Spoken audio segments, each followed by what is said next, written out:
नमस्कार दर्शक बंधु पाणीपाग अपडेट्रे आपनको स्वागत। दर्शक बंधु पाणीपागर यही लुचुकाली खेल वर्तमान आगामी दिन में भयंकर हेबो। केतेबेले प्रबल शीत तो केतेबेले खरार मात्रा वृद्धि को लेकिन वर्तमान जो बड़ खबर सामने को आसूची एवं मु आपन सामने रखिबी आपण सामान्य आश्चर्य होई पारती दर्शक बंधु, कारण यही लुचुकाली खेलर महानायक दर्शक बंधु बंगोपसागर। हाँ दर्शक बंधु आपको आश्चर्य लगिले मध्य यह सत कौन से सत एवं आगामी दिन कौन रहिबो वर्षा को लेकिन बड़ खबर शीत को लेकिन बड़ खबर आसतु आज वीडियो रे सबकिछि विश्लेषण करबा ए छोट अपडेट रे। दर्शक बंधु आपण देखंतु सैटेलाइट इमेज रे यह दर्शाउछि कि उपकूल ओडिशा सहित देशर विभिन्न भाग रे वर्तमान कुहुड़ मात्रा देखिबा को मिलुछि। सही पर दर्शक बंधु पश्चिम झड़ प्रभाव रे उत्तर भारतर उपरी भाग रे वर्षा देखिया मिलुछि वर्तमान स्थिति रे।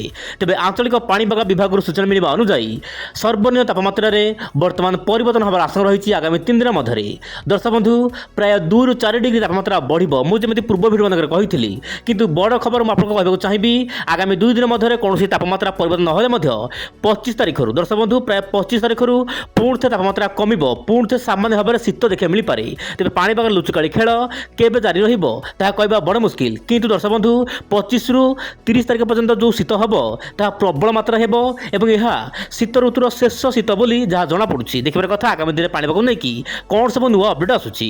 वर्तमान देखिबा वायुर चलन आपण देखंतु वर्तमान दर्शक बंधु बंगोपसागर तल भाग में गोटे पर गोटे छोट छोट घूर्णिबल रही, किंतु यही घूर्णिबल आगामी दिन में उग्र रूप नहीं पारे जहाँकि मॉडल मैंने आकलन करुछंती। मु कहबी आपनको वीडियो शेष में आप वर्तमान स्थिति देखंतु बंगोपसागर किछि मात्रा रे जलबाष्पपूर्ण वायु जाउछि काहेकि ना आपनकर उत्तर ओडिशा उपकूल रे गोटे गुरुचाप बल सृष्टि होइछि, जहाँ पाई कि दर्शक बंधु उत्तर पश्चिम दिगरु वायु आसुछि एवं किछि मात्रा रे समुद्र वायु जाउथिबारु उपकूल ओडिशा जगतसिंहपुर केन्द्रापड़ा भद्रक बालेश्वर यार आखपाख अंचल में प्रबल अति प्रबल कुहुड़ संभावना रही बोली जहाँ सूचना मिलूँ। आज केतक जिले में प्रबल कुहुड़ी होता पारादीप में प्रबल कुहुड़ी देखा मिलूँ। सेहीपरि दक्षिण भारत में खास किसी परिवर्तन होबार संभावना नहीं दर्शक बंधु, किंतु श्रीलंकार घूर्णिबल प्रभाव लगातार पड़ो जहाँपाई कि श्रीलंकार विभिन्न अंचल में प्रबल अति प्रबल वर्षा स्थान स्थान अति भयंकर वर्षा देखा मिल पारे। किंतु आपंकर केरल तिरुवनंतपुरम आखपाख अंचल वर्षा रही पारे, ता सहित गोवा केरल आखपाख अंचल में बादल बाहर, किंतु आज कौन वर्षा हबार आशंका नहीं बोली जहाँ मॉडल अपडेट देछि। यही समय मध्य चेन्नई आखपाख अंचल में सामान्य बादल बाहरी पारे, उपरबेला समय हाल्का मध्यम वर्षा होगापाई पाग अनुकूल हम बोली जहाँ वायुर चलन दर्शाऊँच। एवं देखा जीएफएस मॉडल दर्शक बंधु कौन रही वर्षा को लेकिन केवल पूर्वानुमान आगामी 24 घंटा मध्य। दर्शक बंधु वर्तमान स्थिति में जदि आम देखा ओडिशार पाणीपाग देखंतु ओडिशार संपूर्ण पाग शुक्ला रहिबो।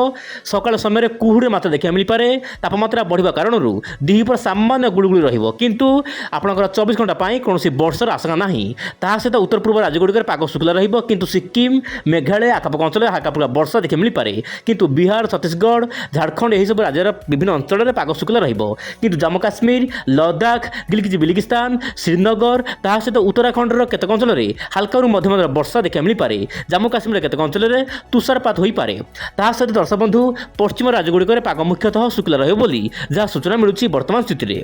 वर्तमान देखा यही अपडेट जहाँ रही लंग रेंज फोरकास्ट माध्यम ECMWF मॉडल दर्शक बंधु वर्तमान आप देखुंत रेड कलर दृश्य वर्तमान ट्रॉपिकल डिस्टर्बेंस लगातार सृष्टि होउछि, माने घूर्णिबल गोटे पर गोटे घूर्णिबल रहुछि, किंतु वर्तमान शीत दिन रही सामान्य उत्तर को जाई पारु नाही, माने उत्तर पश्चिम दिगु जाई पारु नाही, किंतु जहाँ सूचना मिलूँ मार्च एप्रिल मे बेलू यह साधारणतः उपरकू जीव। दर्शक बंधु एमजीओ वर्तमान सक्रिय होबार आरंभ हो जाइछि जहाँ उपरकू जीव, जहाँ पाई कि आपनकर ओडिशा प्रति विपद आसीपारे, माने वर्षा आगको आगामी दिन में हो पारे।